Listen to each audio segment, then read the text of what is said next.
television highlights of the news of yesteryear.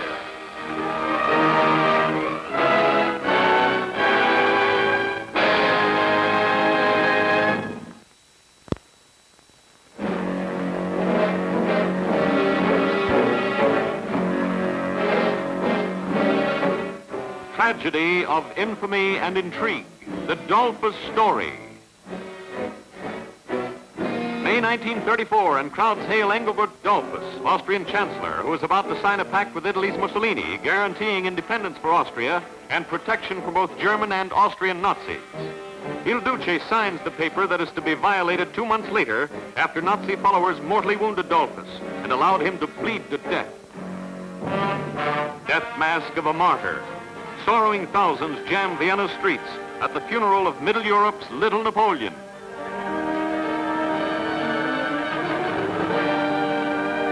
Even as Austria mourned, plans were made for Dollfuss' successor, Dr. Kurt von Schuschnigg, who announces his intentions of continuing the dead chancellor's political policies. Anti-Nazi fighting breaks out in Vienna streets. Home Guard army is ordered out by Prince Von Starhemberg, and purge of pro-Nazi Austrians begins.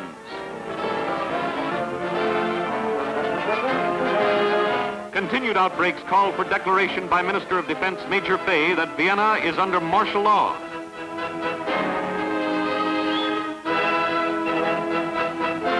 Added to the inter-Austrian conflict is fear of German invasion, and forthcoming is test of the Italian pact Mussolini signed with Dollfuss May 14, 1934. Italian troops did line the Austrian border, but soon came the Rome-Berlin-Tokyo alliance that nullified the former agreement. Back in Vienna, trial is begun of the assassins who had seized cabinet members and mortally wounded Chancellor Dollfuss. Otto Planetta, who has confessed the actual murder, and Franz Holzweber, who commanded the raid on the Chancellery, are in this prison, but they are soon to pay on the gallows for their unprovoked assault. So ends the Dollfuss story, the story of a leader who foresaw the rise of the Nazis and paid with his life.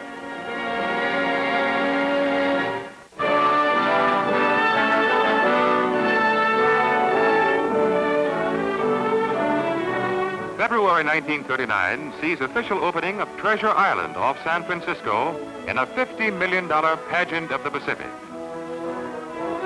The man-made island houses an exposition of beauty and brilliance, and on opening day, thousands see California's Governor Olson unlock the gates for the first of the expected 20 million visitors. Soon visitors will hear official welcome from Franklin Delano Roosevelt speaking from Key West, Florida. Treasure Island, with an area of more than 400 acres, is America's newest insular possession. It is an outstanding example of territorial expansion without aggression. By setting an example of international solidarity, cooperation, mutual trust, and joint helpfulness, we may keep faith alive in the heart of anxious and troubled humanity, and at the same time lift democracy high above the ugly truculence of autocracy. 36 nations and 31 states have sponsored exhibits on Treasure Island as San Francisco fosters a gala fiesta of fun, grandeur, and glory.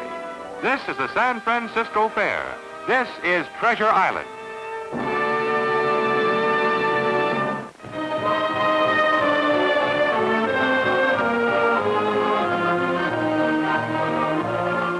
The Aga Khan, India's Mohammedan leader, marries for the second time. It's December 7th, 1929, and the bride, the former Andree Carron, is a French middle-class shop girl who met the potentate when she sold him some candy in Aix-les-Bains.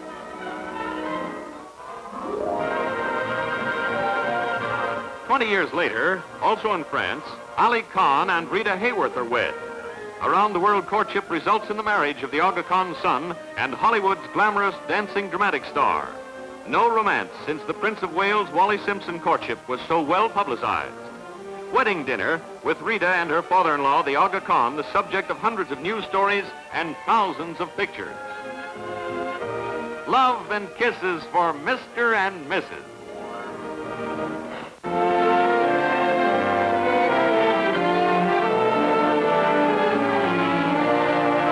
England's most renowned dramatic star. This is Ellen Terry, shown with playwright author James M. Barrie when the British government conferred on her the title of Dame for her theatrical achievements. Years later, the celebrated actress, then 77 years old, opens a home for blind children. Dame Ellen Terry, Queen of Thespia. The Roosevelts. It's 1925, and Teddy Roosevelt Jr. says farewell to his family. TR's eldest son is Asia-bound in search of rare animals. Brother Kermit says so long to his family. Happy hunting, Kermit, and Teddy, too. First Lady of Radium. You are watching Marie Curie, who devoted her life to research in physics and chemistry.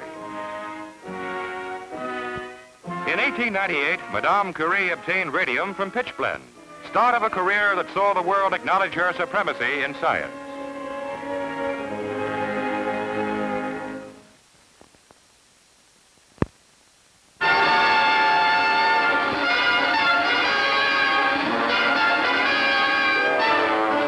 Actual scenes of the 1931 earthquake in Nicaragua.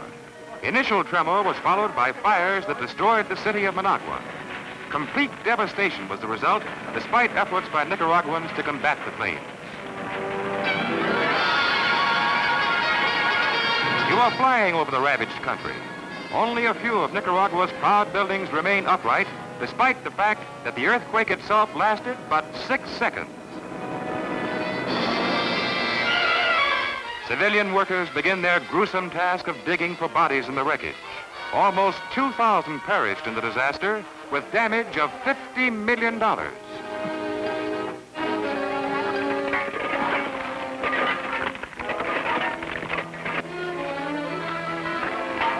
bright spot for Nicaraguans in their hour of need was presence of U.S. Marines, who helped fight fires and set up emergency medical units for civilians injured in the disaster. Originally scheduled to leave Nicaragua the following day, Marines stayed on to provide food as well as medical care to stricken residents. Acting under Marine Colonel Frederick L. Bradman, America's fightingest fighting force turned a helping hand to humanity.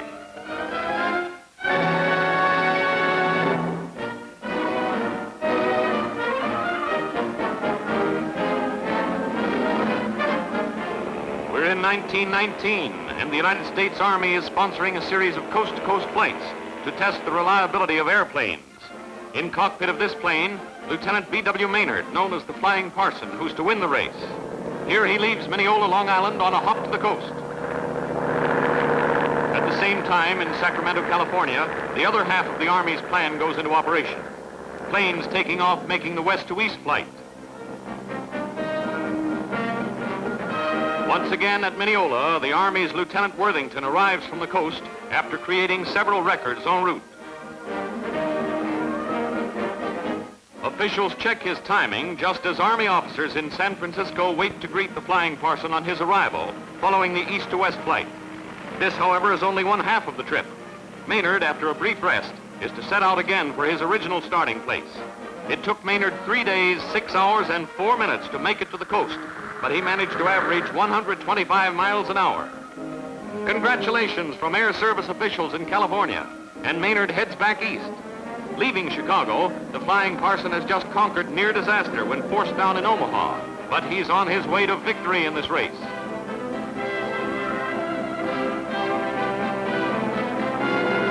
Starting point again, Mineola, Long Island, and Maynard's wife and 2 children are included in the crowd waiting for him to appear after his flight. Maynard was later to be hailed by Colonel Billy Mitchell as first flyer of the Army.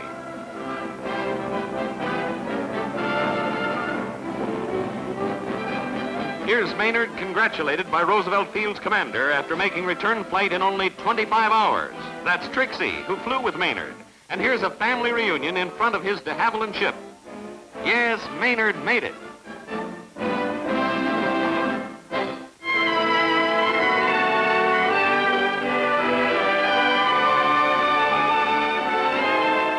Feminine Finery in 1923. Fashion Show brings out a preview of afternoon and evening attire to be favored by Milady for the coming season.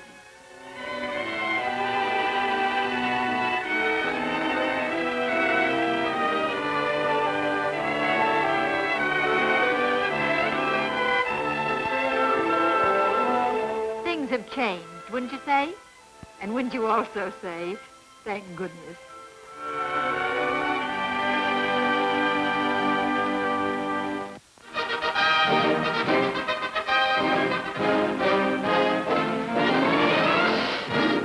Let's go up to Quebec for the international dog race that attracted Huskies from the Northwest and Canada. They're off on a grueling 120-mile course that saw dogs, sleds, and masters racing 40 miles a day for 3 days.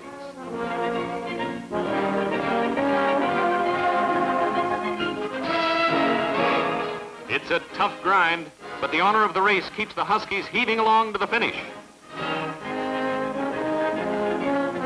And here it is in a blinding snowstorm. Winner of the contest, the dog team driven and owned by a Canadian. And here he is, Émile Saint-Gothard. From snow trails to track and field, Madison Square Garden sees sprinting star Ralph Metcalfe, second from far line, flash across the tape. In the 65-meter high hurdles, a new world's record is being set by the New York Athletic Club's entry. But the crowd's waiting for the 1,500-meter event. Yes, and there it is. Gene Bensky against Glenn Cunningham. Cinder rivalry at its best. With Bensky on the inside, Cunningham is about to make his move, but trying to pass, Glenn breaks stride. Off goes Gene with Cunningham pouring it on in an attempt to overtake his flying rival. He's starting to close in, but Gene's last-minute sprint leaves Cunningham behind by inches. What a race! What a finish!